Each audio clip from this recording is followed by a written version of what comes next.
మీ business విస్తరించాలనుకుంటున్నారా? మార్చి 16-17 హైటెక్స్ లో franchise India biggest ఫ్రో expo. 16వ Andhra Pradesh శాసనసభ ఎన్నికలకు మార్చి 13న ఎలక్షన్ నోటిఫికేషన్ విడుదల చేస్తున్నట్లు సమాచారం. ఎలక్షన్ కు సంబంధించి అన్ని ఏర్పాట్లు దాదాపు పూర్తయ్యాయి. సమస్యాత్మకంగా ఉంటాయనుకుంటున్న నగరాల్లో పోలీసు బలగాలు ప్రత్యేక కవాతు నిర్వహిస్తున్నాయి. ఎన్నికల సంఘం ఇప్పటికే ఏపీలో ఎన్నికల నిర్వహణపైన అధికార యంత్రాంగాన్ని సిద్ధం చేస్తుంది. 2019 ఏప్రిల్లో జరిగిన ఎన్నికల తర్వాత ఏర్పడిన 15వ సభ కాలం 2024 జూన్ 11న ముగుస్తుంది. సభలోని 175 స్థానాలకు ఎన్నికలు జరుగుతాయి. ఏపీలో ఇప్పటికే ఎన్నికల సమరం మొదలైంది. వైసీపీ సిద్ధం సభలతో క్యాడర్ను ఎన్నికల రణరంగానికి రెడీ చేస్తుంది.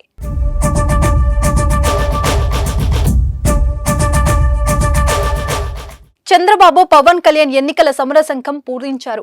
షెడ్యూల్, పోలింగ్ తేదీలపైన పార్టీలు అంచనాలకు వచ్చాయి. దీంతో అధినేతలు అలర్ట్ అవుతున్నారు. ఏపీలో తొలి విడతలోనే ఎన్నికలు జరిగే అవకాశం కనిపిస్తుంది. ఎన్నికల నిర్వహణపై కేంద్ర ఎన్నికల సంఘం బిజీగా ఉంది. ఇప్పటికే పలు రాష్ట్రాల్లో ఎన్నికల సంఘం అధికారులు పర్యటిస్తున్నారు.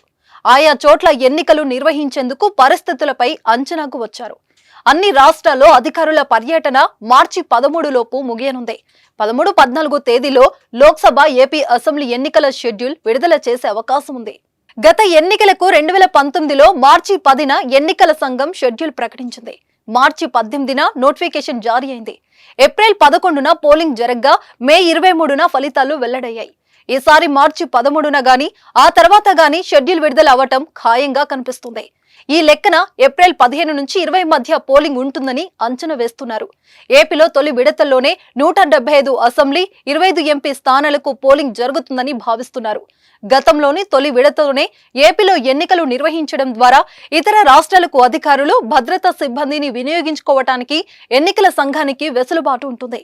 తొలి విడతల్లో ఏపీతో పాటుగా తెలంగాణలోనూ ఎన్నికలు జరిగే అవకాశం ఉందని సమాచారం.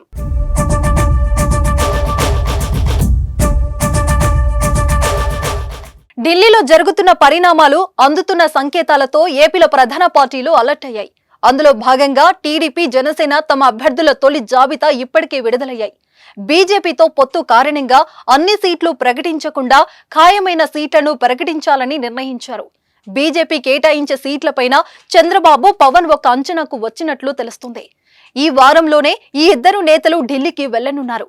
బీజేపీ ముఖ్య నేతలతో సమావేశం తర్వాత సీట్లు, ఉమ్మడి మేనిఫెస్టోకు ప్రకటన నిర్ణయించారు. దీంతో ఇక ఏపీలో ఎన్నికల ముహూర్తం పైన దాదాపు క్లారిటీ రావడంతో ప్రజల మధ్యనే ఉండాలని ముఖ్య నేతలు నిర్ణయించారు. సీఎం జగన్ కూడా ఎన్నికలకు రెడీ అయినట్లు తెలుస్తుంది. వచ్చే ఎన్నికలో గెలిచాక వైజాగ్ నుంచి ప్రమాణ స్వీకారం చేస్తానని కూడా ప్రకటించారు. దీంతో వైసీపీ అధికారంలోకి వస్తే 3 రాజధానులు పక్కనే సందేశాన్ని జనాల్లోకి పంపినట్లు అయింది.